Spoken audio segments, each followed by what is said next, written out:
What's up, guys? My name is Ty Zen. Hope everyone's doing well during this market crash, right? In this video, guys, I want to share with you guys some mistakes that I made, that LeonFood.com made when we were both young and growing up, that caused us to take a long time, to become a millionaire and become financially free. It's not even, to me, it's not even important that you actually become a millionaire or anything like that. What's more important is that you're able to reach your financial goals. And my personal financial goals and my business partner, LeonFood.com, the Honorable Grandmaster, the great oracle of crypto, our financial goals from the very beginning has always been to be financially free from the 9 to 5 and not have to, report to someone else and have to go clock in for work. I hated the fact that I had to wake up every morning to a stupid alarm clock every morning, and I didn't think that that was how human beings are born into this world and how they should live their life. Have to wake up to the stupid alarm clock, rush to eat breakfast, rush to get dressed, rush to take a shower, rush to take a dump, and then rush to run and sit in traffic and then get to work and things like that, right? And earlier today, I was talking to my business partner, LeonFood.com, and we were thinking about, hey, you know what?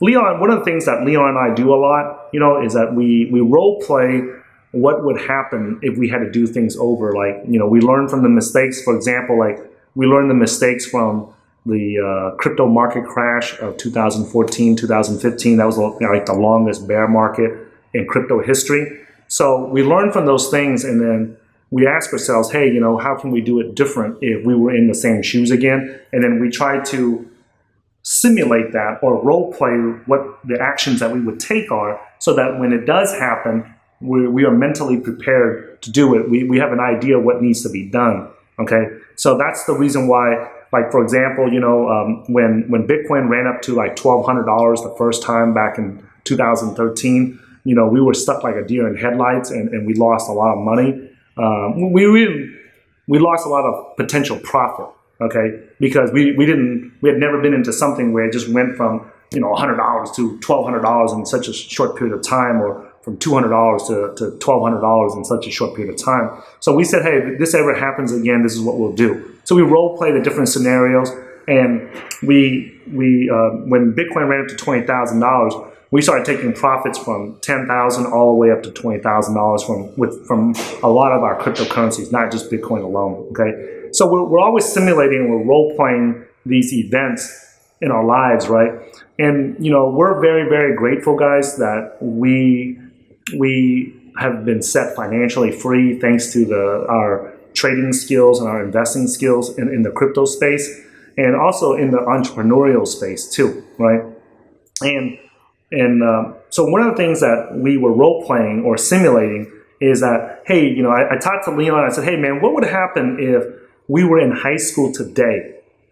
Because we have a big audience that's from 18 to 35 years old, right? According to the YouTube analytics, we have a lot of people in that range. I think like over 60% of our audience is in the 18 to 35 range. And I said, hey, Leon, what do you think we ought to do if we were starting out in high school today?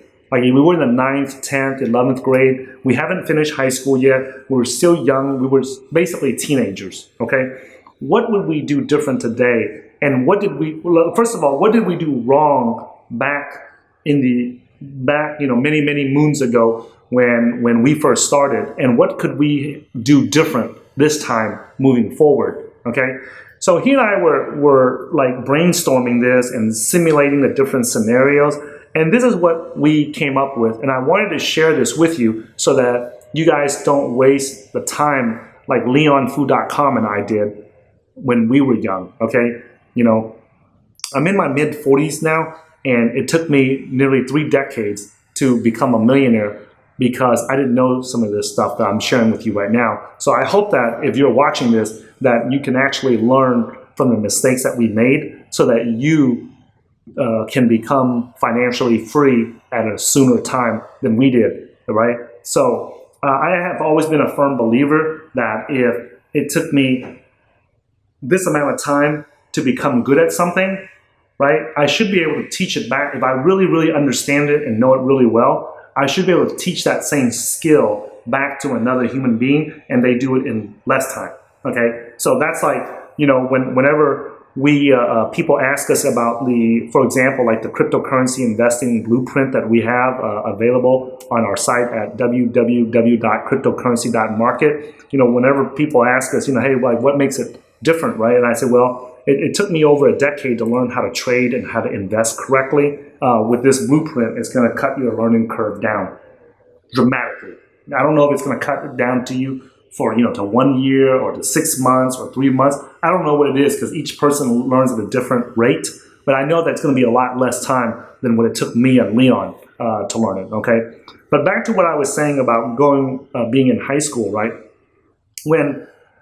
If I was to start back right now and I was in high school and I was a young teenager again, first of all, I would not go hang out with a bunch of idiots like I did when I was young. Like when I was a teenager, I went and hung around a bunch of drug dealers and a bunch of knuckleheads, and a bunch of idiots on the streets, and I ended up, you know, getting in trouble for drugs and got incarcerated and all kinds of stupid nonsense. Okay, if I had to do it all over again, I would not hang around anybody that was doing anything wrong. And I would not waste time hanging around with anybody that was not trying to do what I was trying to do, okay? And at that time, I was trying to learn how to make money so that I can become financially free and be able to take care of my family and stuff, okay? So the first thing that I would do if I was a teenager again, and it doesn't matter, I say that it's a teenager, guys, but if you're watching this and you're 30 years old or 40 or 50 or 60 years old, it really doesn't matter, okay? Wherever you're at, that's where you start from. Okay, don't make the excuse that say that, oh, I'm too old, I already went through college, I'm not going to go back and rewind the tape and do it all over again. No, don't do any of that. Okay, this video is to help you wherever you are at. Okay, I'm gonna moving forward, instead of saying that if I was a teenager, I'm just going to say that if I had to start from nothing, I think that would be a better idea. Okay. If I had to start from nothing, the number one thing that I would do is I would go figure out what is my talent and what is my skill. Okay, what is it that I am good at that other people are not good at? Okay, now this is not something that is easy for a lot of people. It definitely was not easy for me until my 30s. I did not realize what I was good at until I was in my early to mid 30s. Okay, so it's only been like a recent, like in the last, like slightly, like a little bit over a decade, that I started to realize what my God-given talents and my natural talents are. Okay, so that's the first thing that I would do, is I would take an inventory and try to figure out, like, what am I good at? Okay, and let me share with you a few tips that I have, or a few pointers to help you figure that out. Okay. The way that our human brain works is that there is a left side and a right side, okay? The right side, okay, is more creative and non-linear stuff, okay? Such as, I'll give you guys an example, okay? I remember when I was locked up, during the time that I was locked up, I remember this doctor. He came in there and he had a white collar crime, tax evasion or some nonsense like that. And he was cutting in line in front of people, and there was some Bloods and some Crips and some gang members that were very upset that he was cutting in line in front of them, right? And they were about to, like, smash his head in with the lunch tray or the dinner tray that we had, okay? And this doctor, he couldn't see it. He just could not see that he was cutting in line in front of people and that it was pissing people off. And then during the mail call, every day after the 4 o'clock, in every prison, they would do what's called a head count.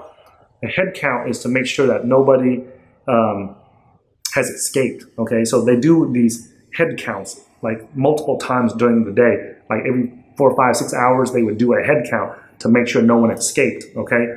And after the head count at 4 o'clock, they would pass out everyone's mail. So if you receive mail from your family or you see letters from your loved ones, that's when they would pass it out. And there's not like an official line like there is in a cafeteria, because the prison guard that's handing out the mail is actually in a place. He just stands there, and then everybody pretty much like surrounds him. And as he's calling out your name, you just yell out, you raise your hand or yell out, and then he gives you your mail from your family, okay?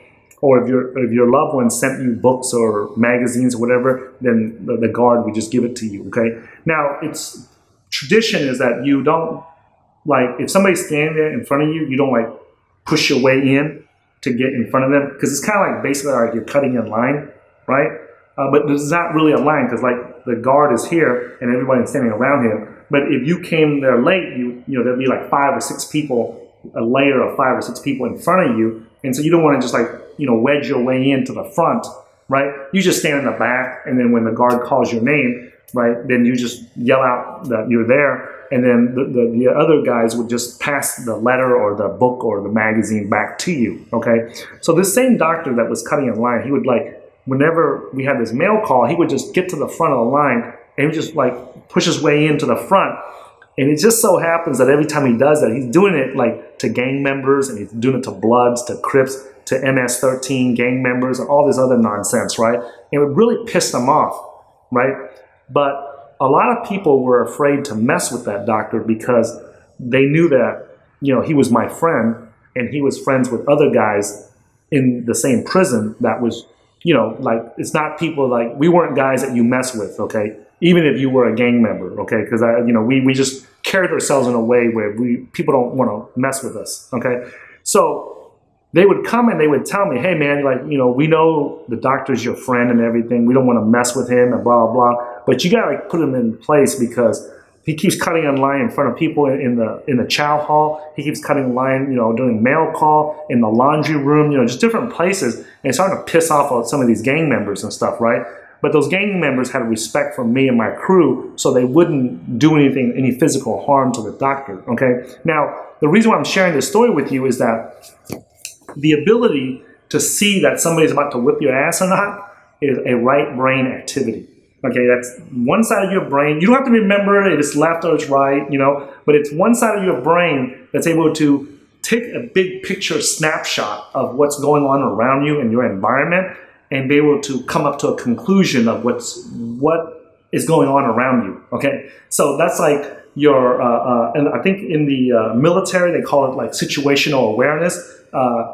On the streets in the hood where I grew up, it's like being aware of your surroundings, or understanding your surroundings. In the book, the famous strategy book called The Art of War, the General Sun Tzu calls it, knowing your terrain or knowing your environment. Well, all that is dependent on the side of your brain that can see a bunch of things. Like the right side of your brain can see multiple data points or multiple things at one time and come to a snapshot, to a conclusion of what's going on, or the situation is right now is, okay? Now, the left side of the brain is more sequential, okay? So it has to see this before it can come to a conclusion, okay? So most skills that we are good at as a human being, right, will usually fall in one of those categories. One is where we can just take a look at things around us, and we take a snapshot, and we can quickly assess or determine what's going on. The other one is more step by step and it's more sequential. It's called linear thinking, okay? So if you ask someone that is a linear thinker, right, I'm gonna use math as an example, but it's probably not a good example. But like someone that's a linear thinker, right, if you ask them, hey, what is 1 + 2 + 3? They'll say 1 + 2. In their brain, they'll say 1 + 2 is 3, and then 3 + 3 is 6, and then 6 is the answer. So it takes time. It takes time because they have to do one step at a time, right? Now, someone that thinks from a big picture where they can just take a snapshot of what's going on and then come to the answer, that person is what in Asia we call more circular thinking, where they just take a snapshot of everything, the sphere around them, and then boom, they have the answer. So if you ask somebody that that is a linear thinker, maybe that math example is not good. Let me just use the example that I was using before about the doctor cutting in line in front of people, right? So a linear thinker would say that, oh, you know, the doctor is cutting in line. You would have to point it out to that person that's a linear thinker, a left brain thinker, that, hey, the doctor's cutting in line. When he did that, he bumped into the gang member standing behind him, right? And the gang member started grimacing his face and having a pissed off look, right? And then if you look at his hands, he's clenching his fist. He doesn't know if he should hit the doctor or not. No. And then, right? And then he's puffing up his chest, and, he's starting to flex his muscles, and, all this is happening at a very subtle level, right? The linear thinker is not going to see all that in detail, okay? And then he's not going to see that the person behind that guy, the gang member, is another guy that's also pissed off and going through the same things, right? A person who's a circular thinker, when they see that scenario, they can just take a snapshot. Their eyes take a snapshot of everything that's happening, and boom, they can make that assessment that there's danger there, okay? So I'm sharing this with you, how the left brain thinks and how the right brain thinks, because each person's gift is going to vary slightly. Some people are more oriented towards the right brain.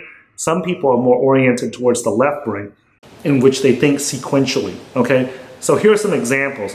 Mathematicians, scientists, lawyers, a lot of doctors, right? They think in a sequential manner, because that's how they were trained. It's not that they were born that way, but they have a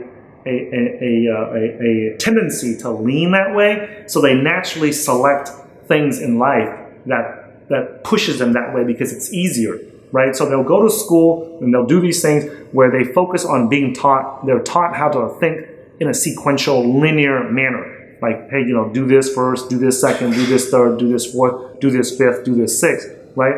Engineers, architects, everything. Most of these skills that require, that are mission critical, that require life and death, like a doctor, does, they're usually stuff that are sequential, okay? Now, on the other hand, there are things where people, like sports, like soccer, like football, like basketball, things like that, those are more, they're not linear skills, but those are skills where you have to pay attention to your surrounding and be able to move your body and do things that it requires a lot of data points coming in at one time in order to make an assessment of what to do next, okay? So take the time to assess what you are. Another example of a right brain skill, right, of a circular thinking skill is social communications. Like people who work in sales, people who work in places where they have to be social with other people,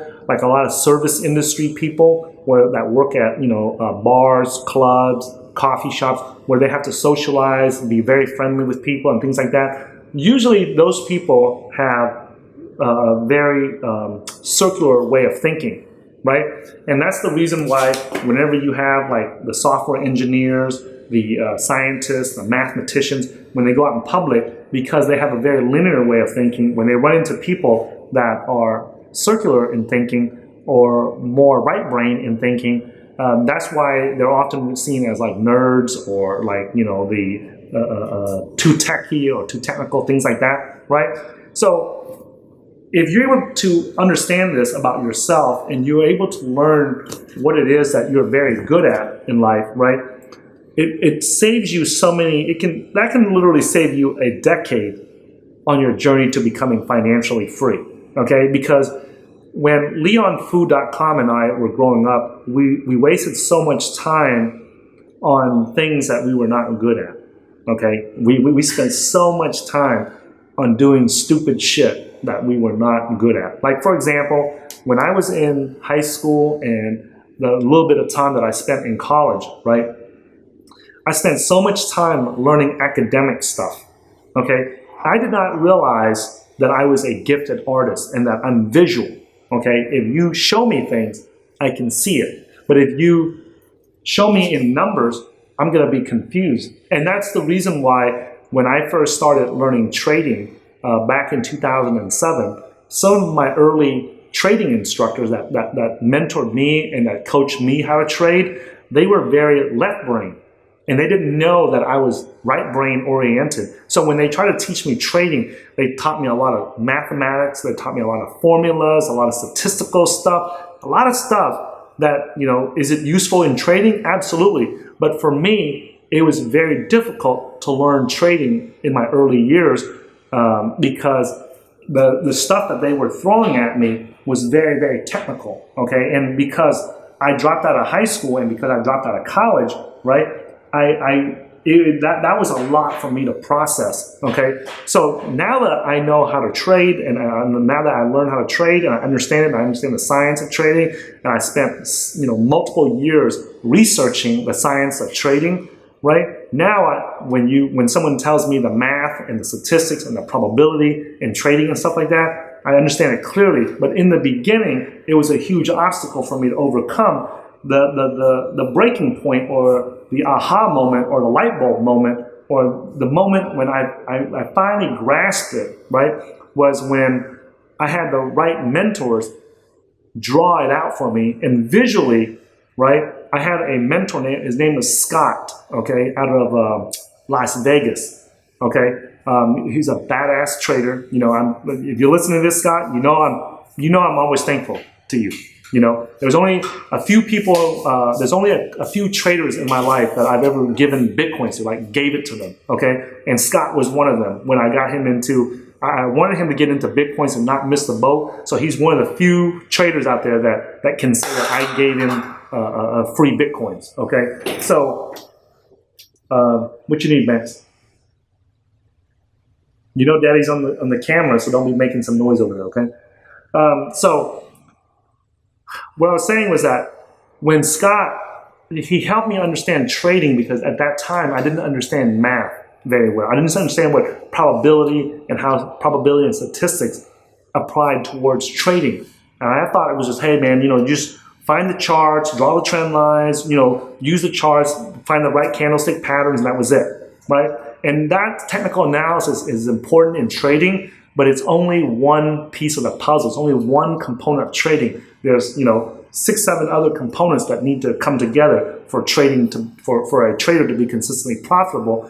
And it was hard for me to see how everything came together. So he asked me, since Scott was from Las Vegas, big casinos there, it's the casino capital of the world there. So he realized that I was not good at understanding numbers. Because I dropped out of high school, I dropped out of college. I'm not one of those Asian guys that's good in math and science.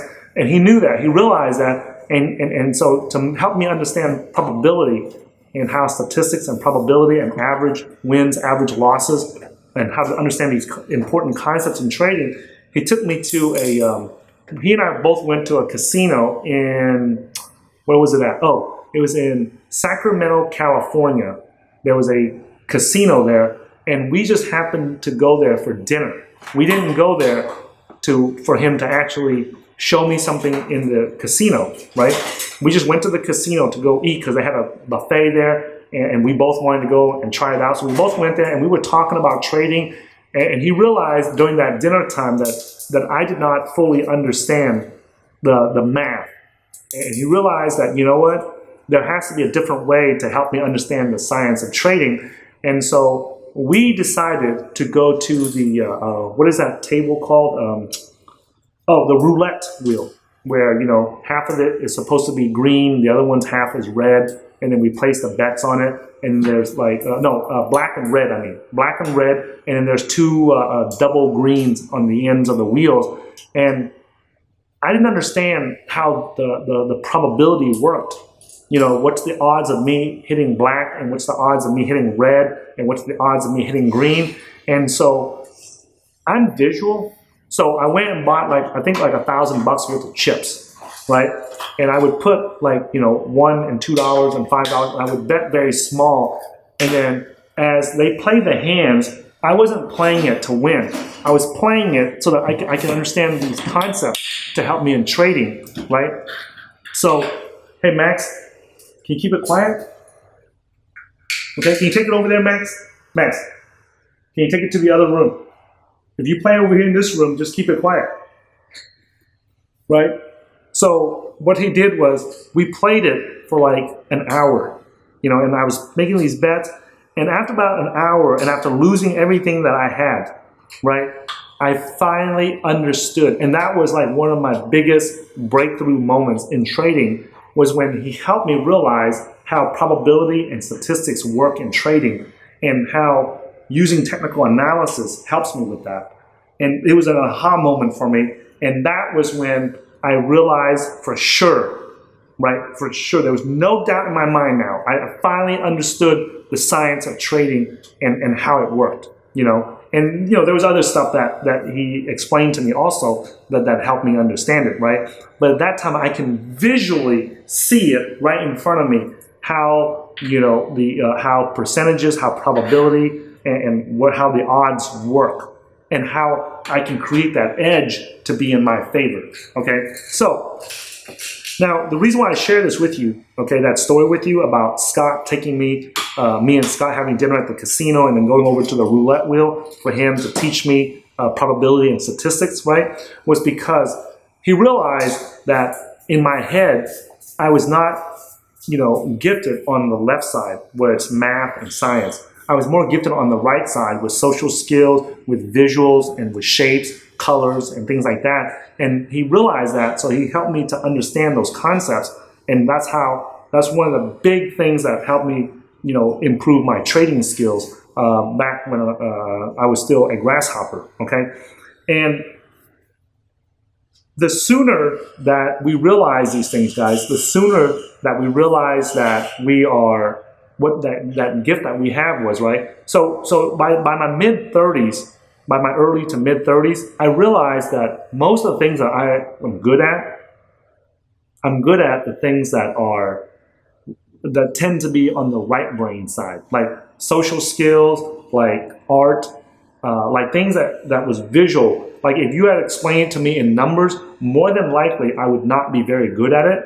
But if you explain it to me in shapes, colors, in human interactions, right? How somebody talks to another person. That's why whenever I started learning how to negotiations, sales, negotiations, marketing, and things like that, it really came easy to me because I can visually see somebody do it and I can replicate it really quickly, right? So it's like monkey see, monkey do, okay? When I was young, and when I was like 13, 14 years old, I started learning how to weld. I started learning how to be a machinist. I started learning how to be a diesel mechanic and fixing Caterpillar, Cummins engines and Detroit engines, and all these things, these truck and boat engines, because I got to see my dad do it and I got to see other people at the shipyard that I was working at do it. I saw them do it and I was able to replicate it, okay? So if you, that's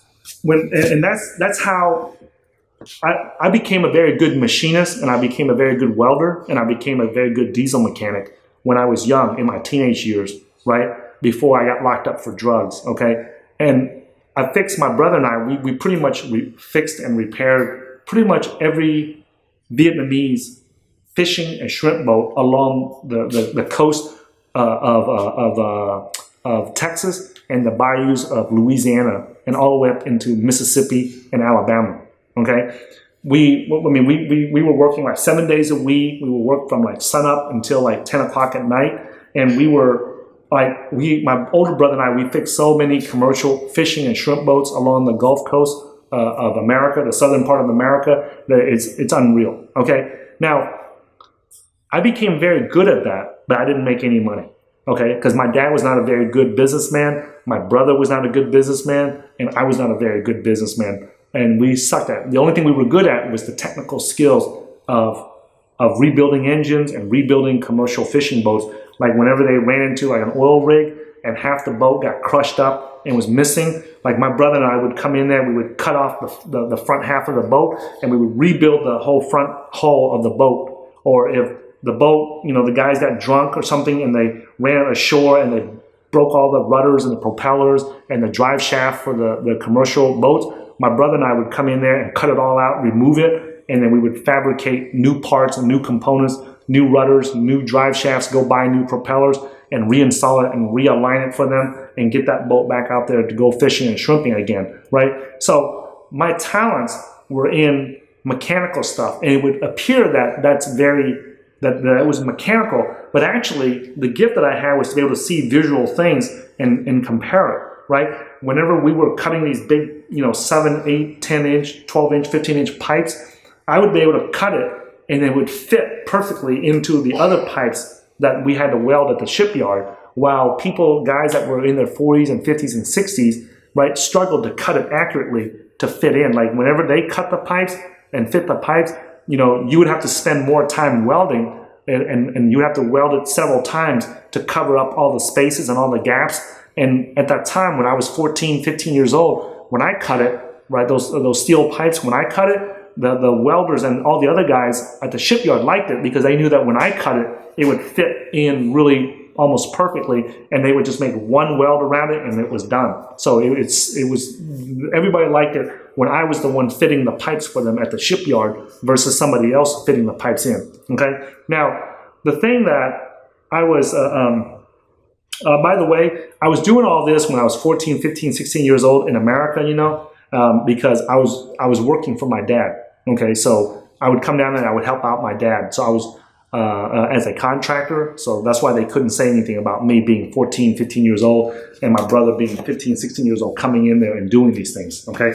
Because I'm sharing this with you guys because if I had known that that was my gift, I thought that, everyone that cuts and welds and machines should be able to do this. I didn't know that I was gifted in that arena. So I grew up, and I just completely ignored it, right? And it wasn't until I got into the prison, right? And just fast forward, several years, many, many years later, I was in the prison and I was trying to avoid being transferred to another prison, okay? Because every year when you're in a federal prison in America, every other year, what they do is they put you on diesel therapy. That means that they transfer you to another prison so that you don't have enough time to live there and figure out a way to escape that place. Okay, so I did not want to get transferred to another place because I had it going well there. I had a good crew there to help protect me, and to every time you go into a prison, you have to what they call click up, or you have to go stick to the guys that are going to help you survive in there, okay? And the guys that, my friends and I there, we were the strongest guys there at the place, okay? I made sure, because I was a personal trainer when I was in there, so I made sure that I trained guys that are stupid big and stupid strong, okay? This is what in prison they call retard strength, okay? We were so strong in there that nobody messed with us, okay? And then we also practiced martial arts, like Wing Chun, wrestling, and all kinds of other stuff too. So that's why, we weren't somebody that you mess with when we were in there. And we didn't go mess with other people either, so we just stuck to ourselves. But you had to click up and group up in order to survive, right? Now, when I was in there, right, I was going through some very depressing times because I was young and I just didn't see when I would ever be able to get out and come home, right? So during this time of depression, right, I got into some trouble, got into some fights, broke my hand right here. That's why I got that surgery scar on my hand, right? And I was really depressed because my hand was in a cast. I couldn't work out, couldn't do anything. So what happened was, I got to a point where I was really depressed and I just saw no point in living anymore, okay? And there was a Catholic priest in there who helped me open my eyes to a lot of things, right? About art, about things like that. And at that same time, I had a neighbor who was across the hall from me who was struggling with art. He was struggling he wanted to be an artist, and he would, have his family buy all these art books, Okay, and he had his family, you know, and then whatever money that he made in the prison factory, he would take it and go buy brushes, and he would buy paints, he'd buy watercolors, he'd buy color pencils, he'd buy pastels, and he would buy all this stuff, right? And what happened was he struggled to paint. I mean, this guy, just poor guy, he was busting his ass trying to use those brushes and read those art books and those instructional books and everything. And he was a crappy artist. I mean, he's no good. And you know who you are. If you're out by now and you're listening to this video, you know who I'm talking about, okay? And I don't mean to say that with, that I don't mean to hurt your feelings or anything, but you just suck as an artist, man. You know, you just weren't born for it. You weren't cut out for it, right? And so what happened was he saw my hand was broke, and he saw that I was very depressed, you know, and I was losing weight and all kinds of stuff. And I was in my mid-20s, I think, at that time. And he gave me a book one day. He gave me a book called Drawing Realistic Textures in Pencil by an artist named J.D. Hilberry, okay? That's probably one of the best pencil drawing books on the planet, okay? So he gave me the drawing book, and he said, hey, man, you know, I saw you scribble a couple of times, and you know what? I think you can be a good artist, okay? And he said, here, take this book, man, and read what this artist, J.D. Hilberry, is doing, and he'll help you become an even badass artist, you know? And check out some of these drawings that he did. Now, I looked at the book, and I was like, what? These ain't drawings, these are photographs. And he's like, no, those are drawings. I was like, this can't be. You know, and that was the only reason that it got me to go look at the book, because, you know, at that time, I don't give a crap about reading some art books or instructional books like that. So I said, hey, man, you know what? Just screw this, you know. I don't want, but when I saw the cover, I was like, there's no way that this could be a pencil drawing. There's no way that somebody could have drawn this with a graphite pencil or a piece of charcoal, right? So I was so interested to see if this was bullshit or not that I actually took the book just to see if this was, you know, BS or not, okay? I didn't get it just to learn it, right? So now I got it, and in one day, I think 1.5 days, I read the entire 128-page book, right? And the next day, I gave it back to him because I couldn't go to work. I couldn't do nothing. So I just stayed in my cell and I just read the whole thing, right? And so I gave it to him the next day. And he said, did you even read it? And I said, yeah, I read the whole thing. And I said, easy. It's not a big deal, right? Now, what he didn't realize was that as I was reading the instructional drawing book, I was mentally doing the exercises in my head. As I was reading, you know, like, hey, hold the pencil like this, draw it like this.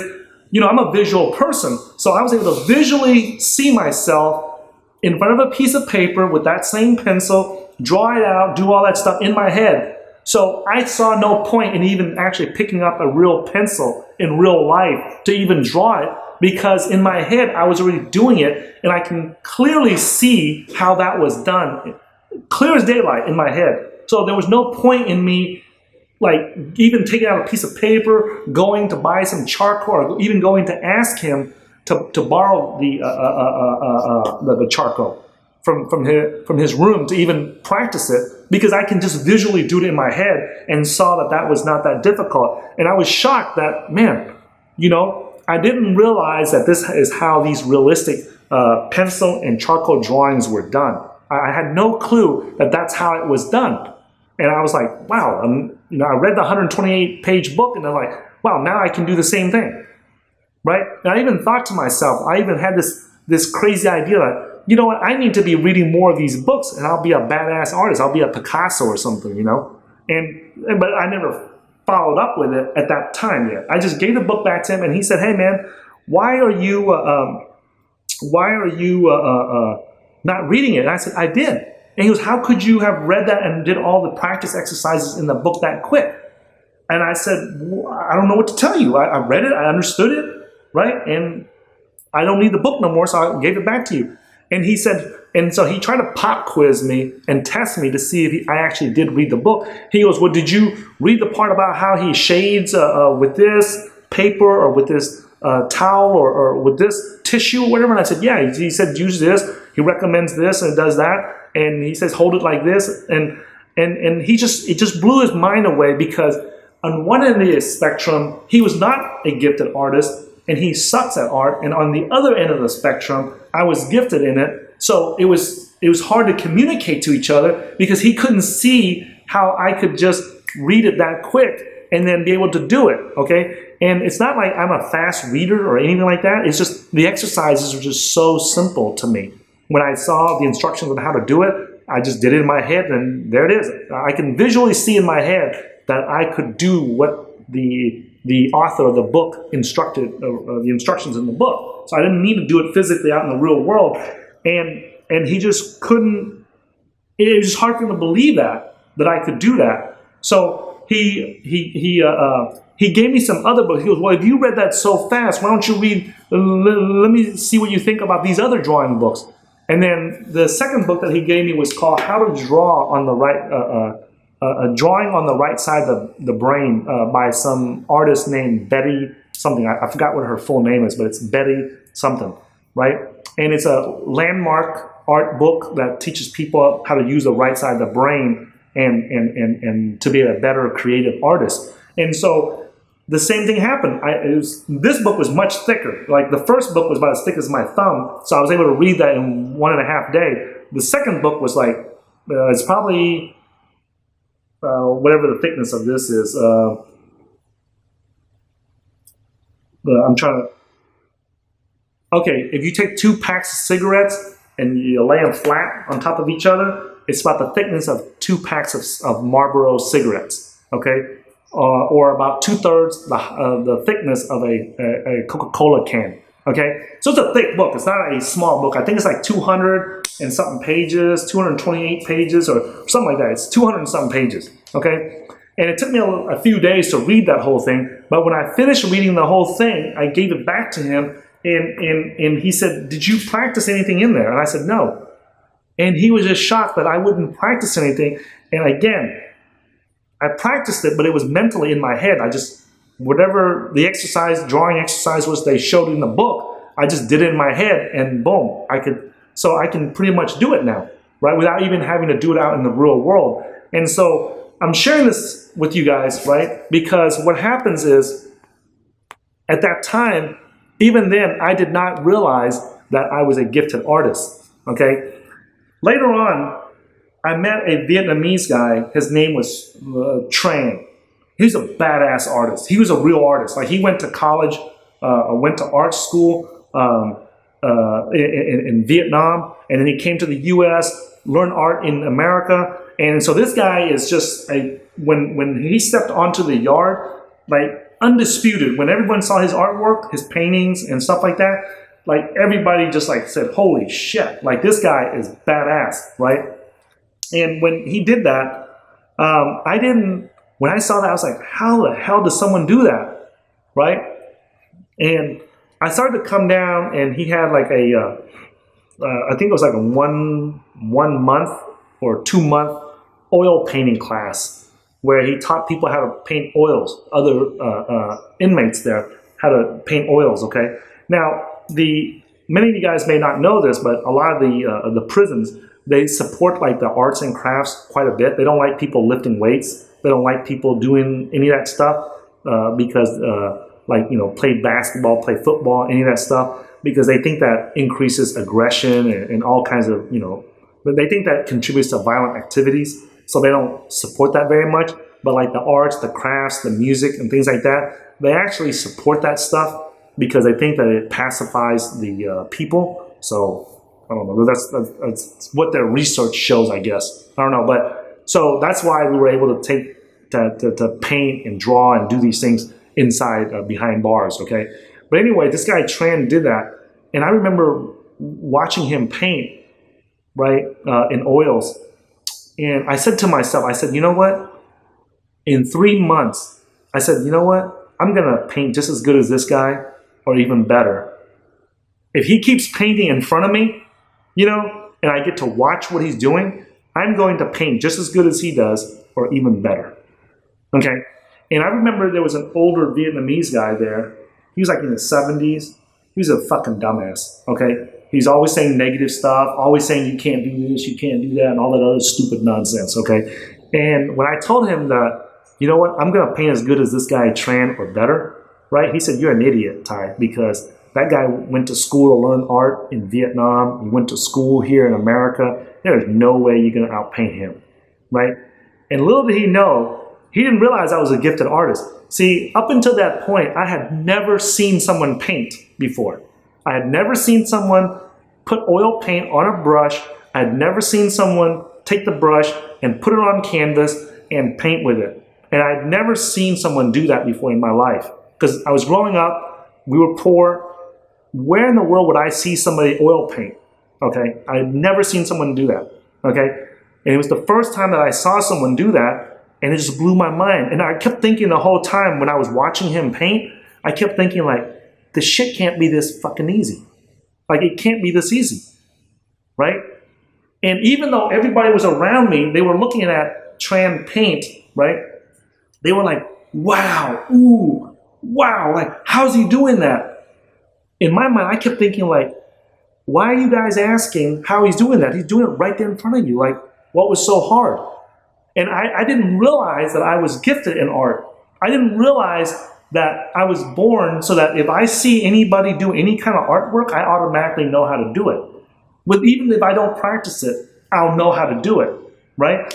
And so I didn't know that whole time. So here I am sitting here, I'm watching this guy, and every day when I get off work at the slave factory, so we have to work until like from 7 until like 3:30, and then we do a head count at 4 o'clock, and then they would do the mail call at some time around 4:30, and then we start opening the cell doors at 5 o'clock for dinner, and then we had from 5 o'clock to 6 o'clock to have dinner, and then from 6 o'clock until about 8:30, 9 o'clock, we had time to ourselves.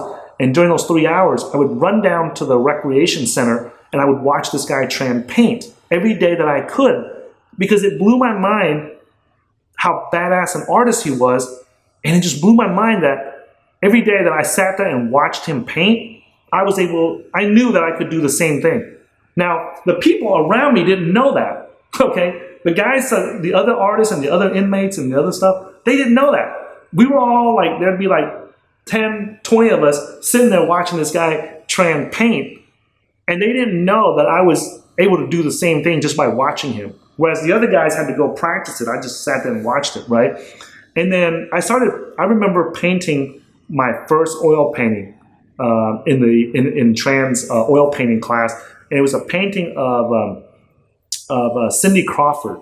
And I'll put that painting below this video in the blog post so that you guys can see what I'm talking about, right? And so during the class, he asked us, hey, which one, you guys pick out something you guys want to paint, right, for your first oil painting. And so I went and got this advertisement of Cindy Crawford, who was a supermodel during the 1980s in America, right? And so I said, you know what, I'm going to paint her, right, just for practice. So I remember Tran telling him, hey, man, like, why did you pick this portrait of Cindy Crawford? Because this is a very difficult painting to do. And I said, well, I mean, you said pick whatever picture you like, right? So this is the picture I want to draw, right? Or I want to paint in oils for my first oil painting. And he said, he goes, you just learn how to use the brushes. You just learn how to mix the colors. And this is the first thing you want to paint? And I go, yeah. And it blew his mind. Like, why would you go pick the hardest thing to go and paint for your first oil painting project? And I said, I don't see it that hard.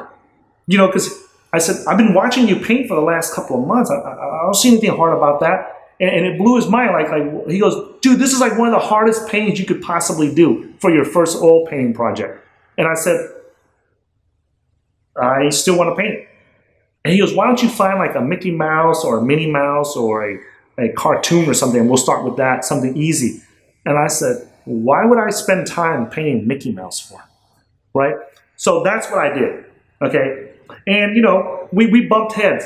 Don't get me wrong. Me and Trent, we bumped heads quite a bit in there when it came to art because he thought it should be done this way, and I just thought at that time, and it wasn't until after I painted my first oil painting, which is the Cindy Crawford that you guys see below this video right now, right?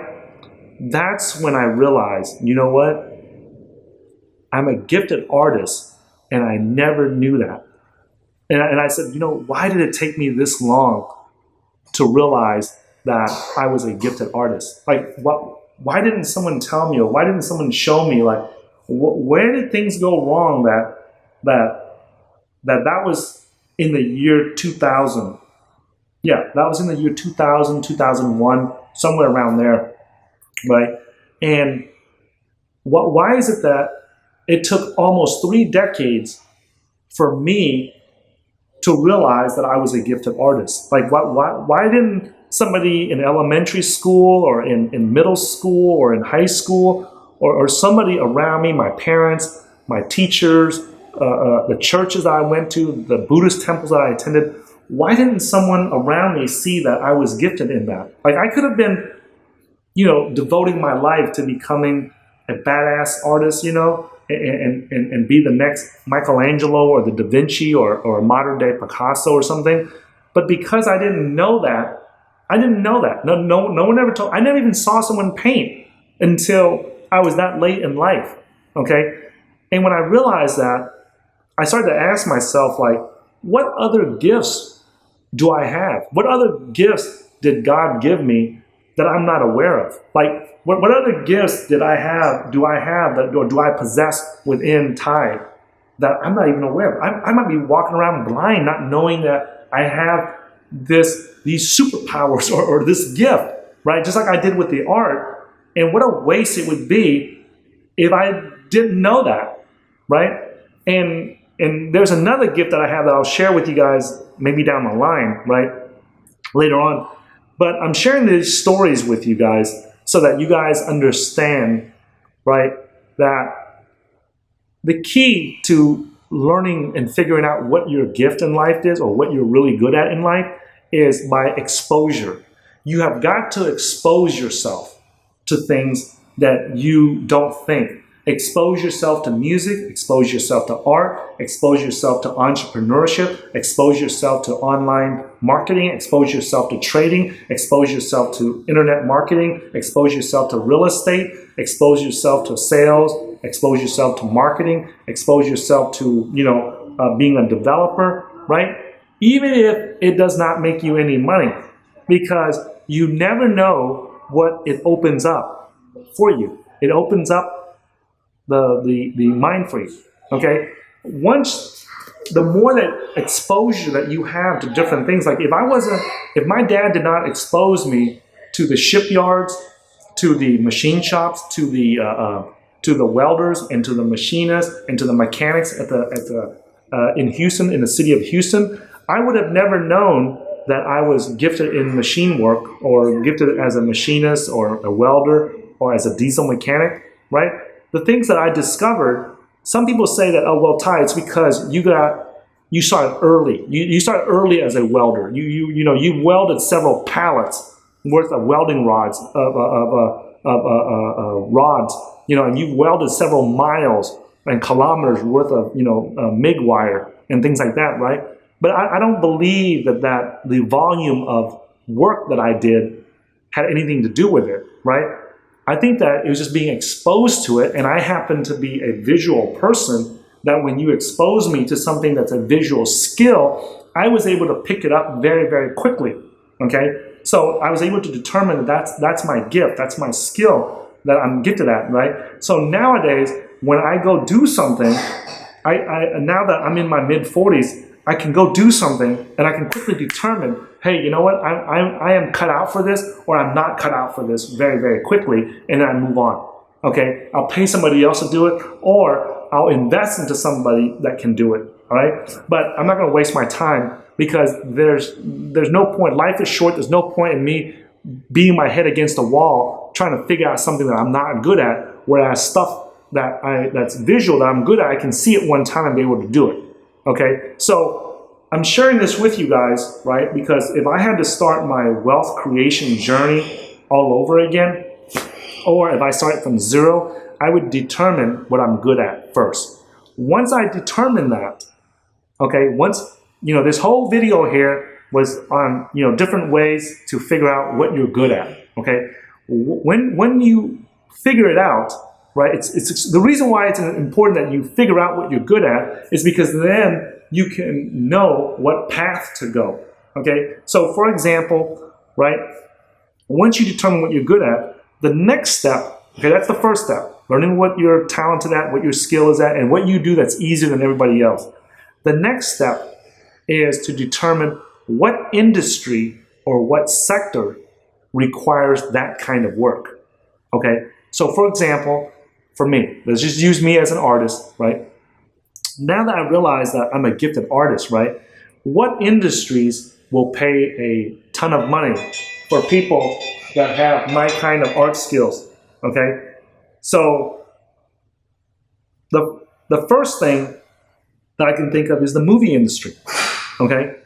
The movie industry pays a lot of money to artists, right? The people that design the sets, the people that design the architecture, the people that design the movie posters, all that stuff, that all requires stuff like, the guys that built the Tumbler, which is the Batmobile for the Batman, the Dark Knight movie, right? I think those guys they got paid $3 or $4 million to build each one of those Batmobiles, right? And with my mechanical, machinist, mechanic, welding background and art background, I could have designed something like that. That's not hard for me to do, right? That's not hard for me to do at all, okay?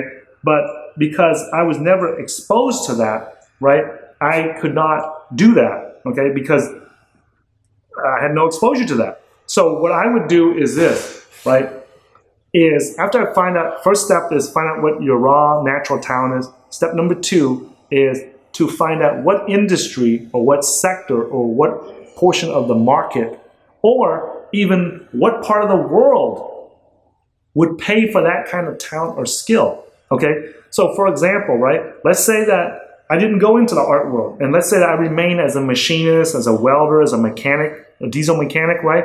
I could go to Canada and work in the oil fields, right? They're paying a crap load of money to the people that work out in the oil fields there, right? I can go and be a underwater scuba diver and a welder, underwater welder, and make a crap load of money there. I can go and work out in the oil rigs out in the Gulf, right, of Mexico, and make a ton of money there. I can go to Australia and work in their mining operations where they're paying people $200,000-$300,000 a year to go work in the mining fields out in the middle of nowhere. All right, go work there for a few years, save up $500,000, and then go figure out what to do from there. Okay, so those are the things that we want to do. Just like Leon, just by luck, right? Leon happened to work when he was a kid, and he lived in New Jersey. When he first came here to America as an immigrant, right? He worked his mom and dad worked in an industry where they required computers to do accounting work, right?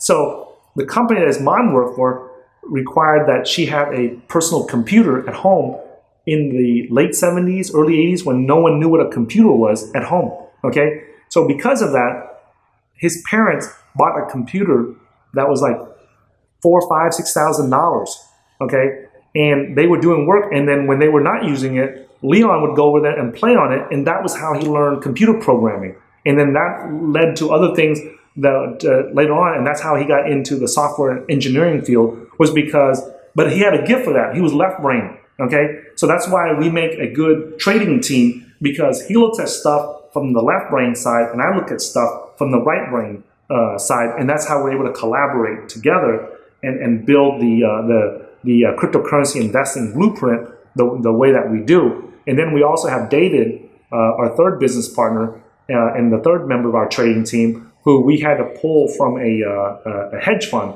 Him and some other options traders were looking to set up a options hedge fund in Canada, and we had to drag his ass away from that to come to our team, to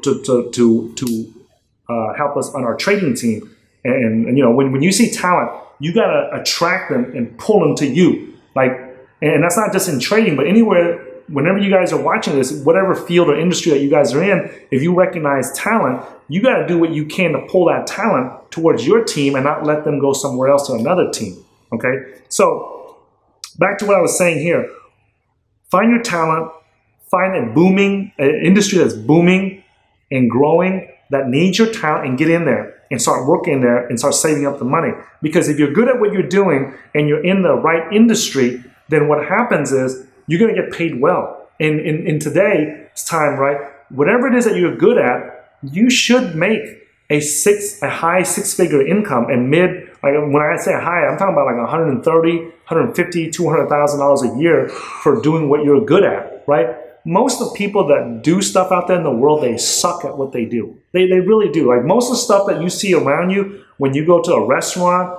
you know, the people that make the food there, they suck. The waiters, they're not good at it. The Uber drivers, they're not good. The taxi drivers, most of the services that you have in the world, they suck at what they do. So when you're the one that's good at what you're doing in your field, then that puts you apart, right? Like in our team, like we're good traders and we're good investors. Like we have, in my opinion, the best cryptocurrency investing program out on the planet, right? But outside of that and maybe art, you know, everything else I do, I probably suck at it, you know?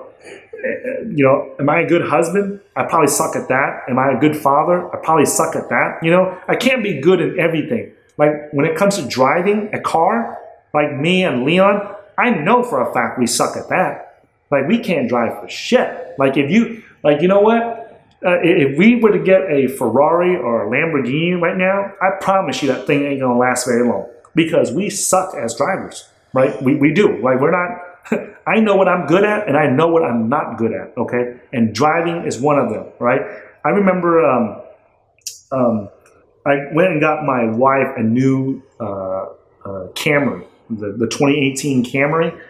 And I remember the guy at the dealership telling me, oh, this one here, you can save X amount of, a few $1,000 if you don't get the what do you call it? The safety, the blind spot alerts. Right, to alert you when a car is in your blind spot, and he says without the rear view mirror, the rear view camera, and all that stuff, right? All these like safety stuff that's in the car. He said you can save you like several $1,000s on the car, and I said, nah, man, you put them all on there because I was thinking in my head like, no, you put all those safety features on there because I suck as a driver and I need all that stuff. Okay, I'm not the one that's like a cautious driver. Many times I'll pull out stuff and cars almost run into me and I think it's them and it's really me. It's my fault, it's not them. So I know that. Like, that's why you guys see a lot of the videos I'm in, I have somebody else driving because I hate driving because I know that that's not a skill that I'm good at, okay? So, once you find the skill that you're good at, guys, and then once you find an industry that's booming, that can pay you well for your skill and your talent, the next step is to save up that money and invest it into businesses, right? You either buy stock of a company that you understand and that you know about, or you take that money and you and other people, if you find enough of the right people, then you start a business and then you invest in your own business. So that's the steps right there, guys, that I would do and that leonfu.com would do if we had to start all over, okay? So find your natural talent. Step number 2, find a booming industry that desperately needs your talent, right? And where they'll offer to pay you a lot of money for your talent, or the country that needs your talent, and then you go there. And then the third step after that, right, is to save up the money and then start investing it and making small bets in different companies that do stuff that has products and services that you understand, or you yourself go out there and start the company that builds that product and that service, okay? Now, the other thing too is this, right? There's another scenario that leonfu.com and I looked at, is that what happens if you are one of those people that suck at everything, okay? What if you don't know what your natural talent is, okay? And you can't find out what it is, and for whatever reason, you just don't know, and you've tried different things, and you still don't know what you're good at, and you happen to be one of those 90-95% of people that suck at what you do, okay? What do you do then, okay? What do you do then when you don't have any talent, okay? Here's what you do, okay? You still go look for the booming industry that is booming, okay? So for example, like in the 90s, right, the dot-com boom, right? That's, the late 90s, I mean the mid 90s, you would look for internet companies to go work for, where they can pay you a lot of money. Or you go and like in the late 90s, there was the electronic trading. It was the first time that people started trading online, trading stocks and stuff like that online. That's something you want to get into because it's booming, right? In the 2000s, it was precious metals. That was booming, right? So you get into that. In the 2004, 5, 6, that real estate was booming, right? So then you want to get into that industry, right? So I remember in 2006, during the peak of the real estate market, when I was working as a club promoter in downtown Austin, Texas, I was getting recruited by at least one mortgage company, all right? Because they saw me on the streets talking to people and having social skills and stuff. They would recruit me to come and sell mortgages for them and to sell loans and do all that other stuff, right? I remember Countrywide, their sales managers were trying to recruit me almost every month. Every time they celebrated hitting new sales records, they were downtown in downtown Austin, Texas, celebrating, and they would every time they see me, the guys would try to recruit me to come work at their office, right? Now, I did not know that industry back then. Like I'm like, what are these guys talking about? Like, I have no college degree, I have nothing, I'm nobody. Why the hell would they offer to pay me $120,000, $150,000 a year to do loans for them? Like, that didn't even make sense to me, right? Because, and that's back when I had that poverty mindset, that ghetto mentality. I didn't realize that I had the social skills and the negotiating, the sales, and the marketing skills for that line of work. And they saw it in me when they saw me working out on the streets, picking up girls for the clubs. They saw that I had the social skills to do that, and that's the reason why they were recruiting me. But I was too stupid back then to understand that, okay? So now, right then and there, right, finally, like after the 8th or 9th recruiter tried to recruit me, right, to come work at their mortgage office, right? I remember going to a guy down in Austin, Texas, and I forgot what his name is, but I still remember his face very clearly. And he said, hey man, he gave me his business card, and he said, hey man, just come down to my office, man, and just we'll talk and I'll explain to you more, man. And he said, man, I believe that if you wanted to go around the streets and walk around and bring girls in for the clubs and hustle like that, he goes, I want somebody like that in my office that don't give a crap about rejection and things like that.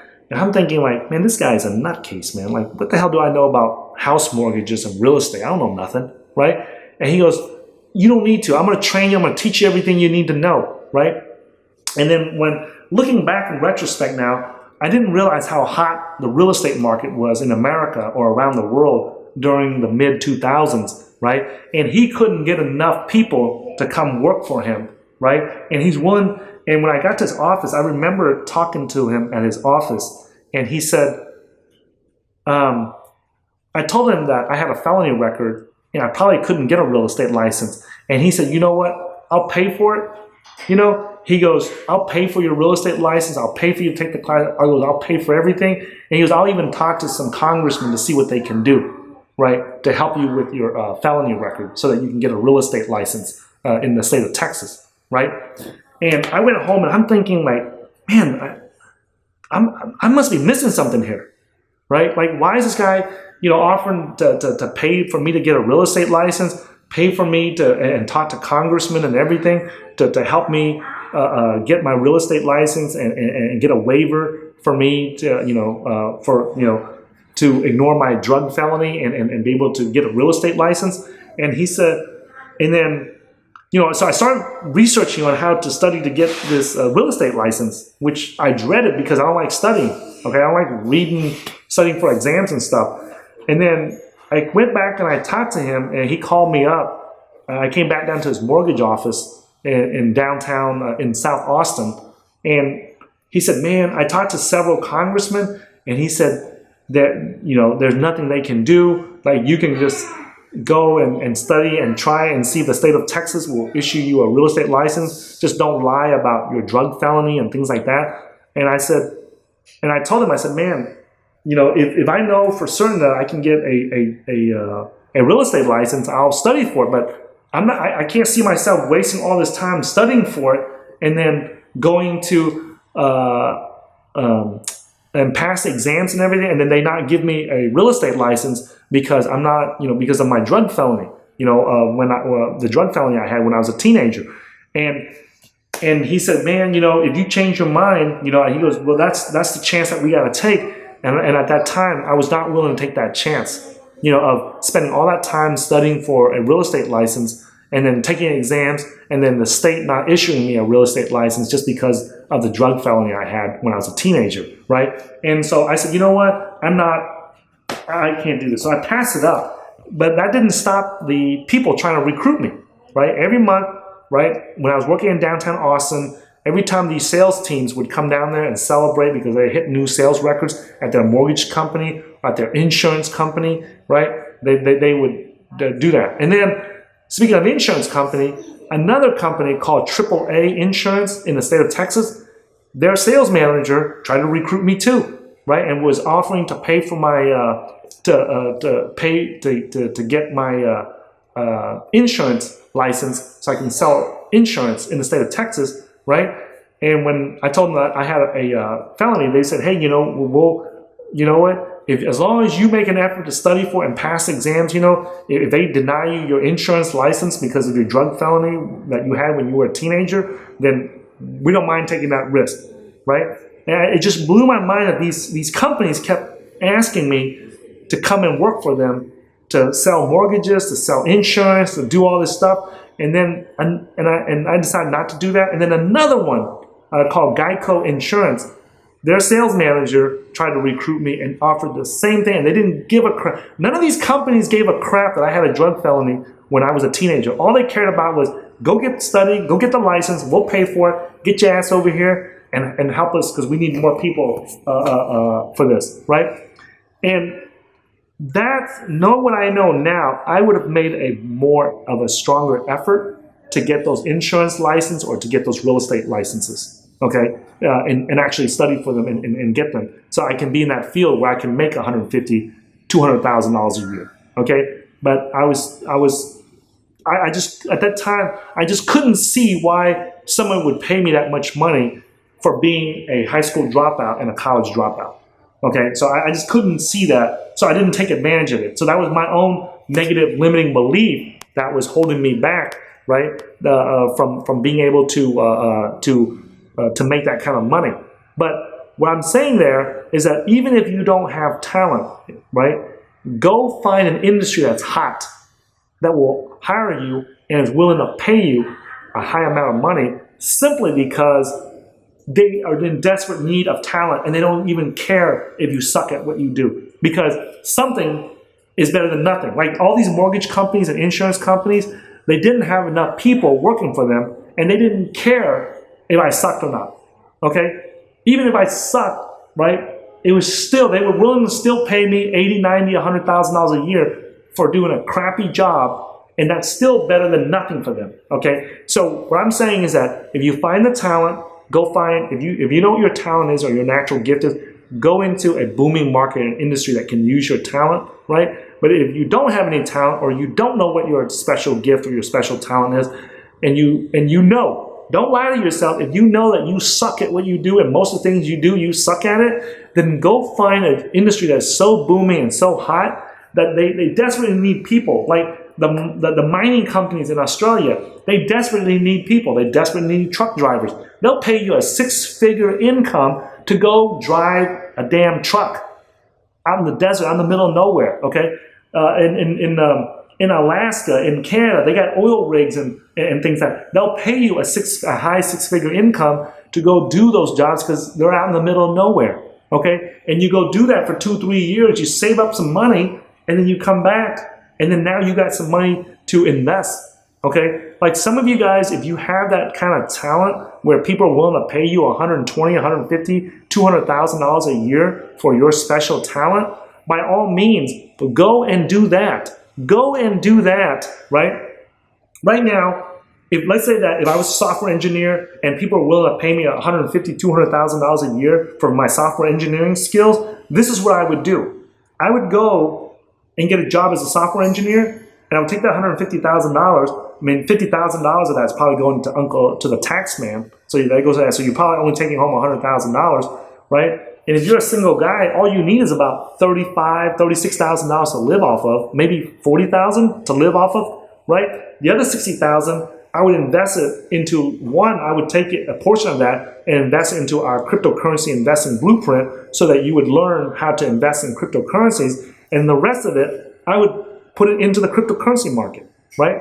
You do, in my opinion, a person can do a lot better having the knowledge and the education of how, the right knowledge and the right education of how to invest into the cryptocurrency market, and take the extra money that they make from their high income job, right, and put it into the crypto market, knowing that they know how to do that correctly, right, then try to strike it big in the cryptocurrency market right now, when you have the ability to make money, a six-figure income in another job. I hope that makes sense to you guys, right?